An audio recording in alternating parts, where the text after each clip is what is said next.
Here we have this week's sneaker releases, and the dates can obviously change on these. And the first one up is the Air Foamposite 1 cough drop. I think this has been dropped pretty much at most retailers. However, I think this is the official release date for the sneakers drop, or the Nike at drop. Overall, a cool looking sneaker. It's been retroed quite a few times, I think. And yeah, it's a classic kind of colorway. I do like them, but again, I'd rather still have a triple black colorway in my opinion. And then we also have the Nike Zoom Paul Rodriguez 1 OG in Bred, and again, another nice piece of footwear. I don't think it's amazing. It's got kind of a small sort of chunkier look to it, but I do like the Zoom Air kind of unit in the back of the heel. I think that does look cool. And then also we have the Nike Air Diamond Turf, must be the money.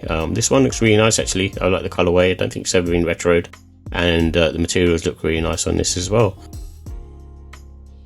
And then also, which I think is gaining popularity in general, is the OTW by Vans Souvenir Old School 36. There's two different colorways. It's got these sort of pin badges on there as well. And like I said, it seems to be like a sleeper at the moment. I think the Vans have been enjoying a bit of a renaissance, and there seems to be queues for certain pieces of Van footwear at the moment, which I think the hype will sort of build, and it might be to do with the sort of Rick Owens and those types of trainers where they kind of take influence from the Vans and the Converses of the world. But yeah, overall I think they're fine. I just don't really like wearing Vans, in all honesty. I just don't find them that comfortable, and that's kind of for me personally. But yeah, this one I think does look pretty cool. And then we've also got the return of the New Balance Numeric 770.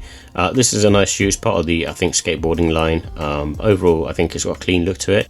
Now that I'm looking at these, I've never seen them before, in all honesty, but they seem to be, sort of re-retroed.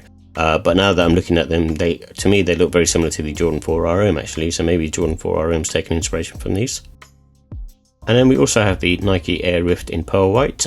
This one seems to be a bit more sort of aimed at the women, and it's got the kind of the belt buckles instead of like the Velcro straps, which I think again will be popular. And I think the Air Rift has been very popular with the women out there, and they have been sort of selling quite well. And there seems to be, like I said, a little bit of a buzz around sort of tabby pieces of footwear. And then we also have the New Balance 204L. This one I feel like looks more of a women's shoe, quite similar to the Nike Superfly, and also those sort of Adidas silhouettes like the SL72.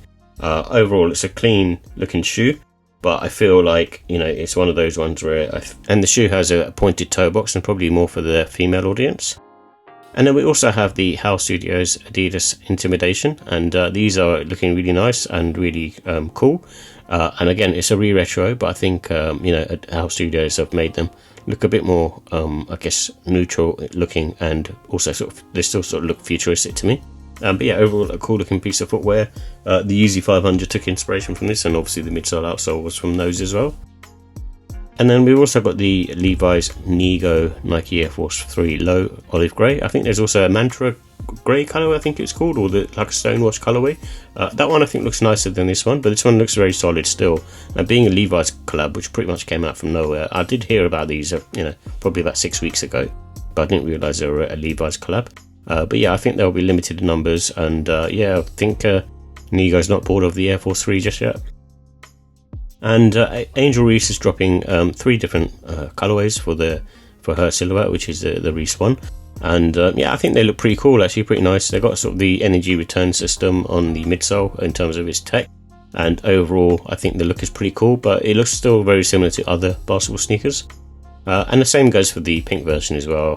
They all look very similar, and they've all got there's some sort of storytelling to it from Angel Reese.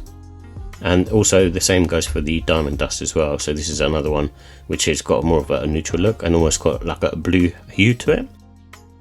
And something which is, I feel, overrated is the Nike Craft Mars Yard 3.0 by Tom Sachs.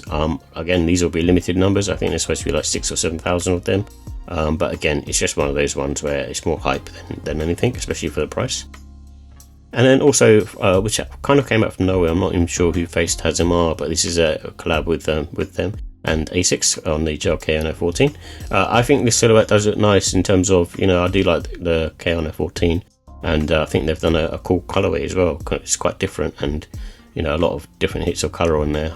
Yeah, and still kind of looks neutral at the same time, which I think is a good feat to have.